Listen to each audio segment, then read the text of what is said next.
ఇది ఏమి డ్రామా, ఏం మాట్లాడుతున్నారు అనేది ఏమన్నా ఇంగిత జ్ఞానం ఉండి మాట్లాడుతున్నారా? డెఫినెట్గా అటువంటి సంస్కృతి ఎవరు కూడా ఎంకరేజ్ చేయకూడదు. అది ఎవరి మీదనే దాడి జరగనియండి. ఒక ముఖ్యమంత్రి హోదాలో ఒక వ్యక్తి పైన దాడి జరిగిందంటే మేమందరం కూడా ఖండిస్తున్నాం. కానీ అది కప్పిపుచ్చుకోవడానికి చంద్రబాబు నాయుడు గారు చేశారని మాట్లాడడం అనేది చాలా దారుణంగా ఈరోజు వ్యవహరిస్తున్నారు. ఆయన మీద దాడి జరిగిన 5 నిమిషాలకి ధర్నాకి ఎట్లా కూర్చున్నారు అంటే ముందుగానే తెలిసింది. అక్కడికి ముందుగానే సాక్షి ఛానల్ వెళ్ళి కూర్చుంది. ఎట్లా సాక్షి వాళ్ళకి ఎట్లా తెలుసండి? వైసీపీ నాయకులకి ఎట్లా తెలుసండి? 5 నిమిషాల్లో తెలుగుదేశం పార్టీ వాళ్ళు చేశారని ఏ విధంగా నిర్ణయించినారండి? దాన్ని ఖండించరా? సో ఇవన్నీ కూడా ప్రజలు అమాయకులు కాదు. ఆల్రెడీ మీరు చేసిన డ్రామాలు, మీరు కొట్టిన డైలాగులు అన్నీ విని మోసపోయి మీకు ఓటేసి ఈరోజు రాష్ట్రాన్ని ఈరోజు ఏ విధంగా తయారు చేశారనేది అందరూ కూడా చూస్తున్నారు. మళ్ళీ మీరు అదే డ్రామా, అదే మాటలు, అదే స్థాయిలో మీరు మాట్లాడుతుంటే ప్రజలు నవ్వుతున్నారు. అప్పుడు అయ్యో పాపం అన్న ప్రజలే ఇప్పుడు మిమ్మల్ని ఇది చూసి నవ్వుతున్నారు. సో దయచేసి ఉన్న మర్యాదను కాపాడుకొని ఎవరైతే తెలుగుదేశం పార్టీ మీద బురద చల్లాలని చెప్పి చూస్తున్నారో అటువంటి వ్యక్తులకి నేను ఒకటే తెలియజేసుకుంటున్నాను.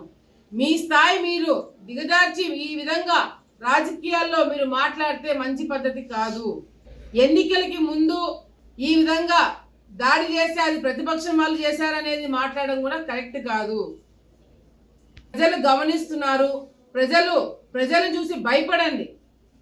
ప్రజలు ఈరోజు ఏ విధంగా ఉన్నారు, వాళ్ళ మెంటాలిటీ ఏంటి, వాళ్ళ ఆలోచన విధానం తెలుసుకొని మీరు వివరించండి.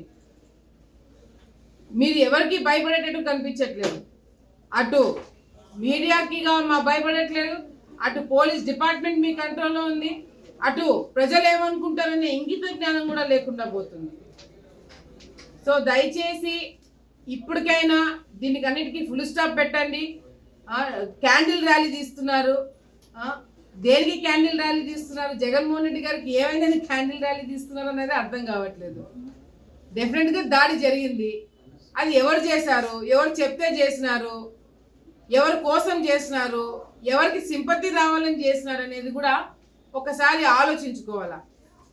క్యాండిల్ ర్యాలీలు చేసి జగన్మోహన్ రెడ్డి గారికి ఏమీ కాకుండా ఏదో అయిపోయిందని మీరు సృష్టించడం వల్ల ప్రజలు నమ్మరు.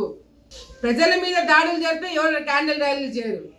ప్రజలకు అన్యాయం జరిగితే ఎవరు క్యాండిల్ ర్యాలీ చేయరు. ప్రజల్ని ఇబ్బంది పెడుతుంటే ఎవరు క్యాండిల్ ర్యాలీ చేయరు. కానీ ఇటువంటిది ఏదైనా జరిగినప్పుడు మాత్రము క్యాండిల్ ర్యాలీలు చేస్తున్నారు. సో దయచేసి ఇవన్నీ కూడా గుర్తుపెట్టుకొని అనవసరమైన ఫాల్స్ న్యూస్ స్ప్రెడ్ చేసి హడావిడి క్రియేట్ చేసి గొడవలు క్రియేట్ చేసి లా అండ్ ఆర్డర్ ప్రాబ్లం తీసుకొచ్చి ఎలక్షన్ టైంలో ప్రజలని, తెలుగుదేశం పార్టీ కార్యకర్తలని, జన సైనికులు కావచ్చు, బీజేపీ వాళ్ళని కావచ్చు, ప్రతిపక్షంలో ఉన్న వాళ్ళని ఇబ్బంది పెట్టే కార్యక్రమము చేయడానికి పడిన కుట్ర తప్ప మరొకటి కాదు. లా అండ్ ఆర్డర్ ప్రాబ్లము లేకుండా ఉంటేనే ప్రజలు ప్రశాంతంగా వచ్చి ఓట్లు వేసుకుని వెళ్తారు. Law and order problems create చేయాలని దయచేసి చూడొద్దని చెప్పి కూడా సందర్భంగా వైసీపీ నాయకులకి మేము తెలియజేసుకుంటున్నాం.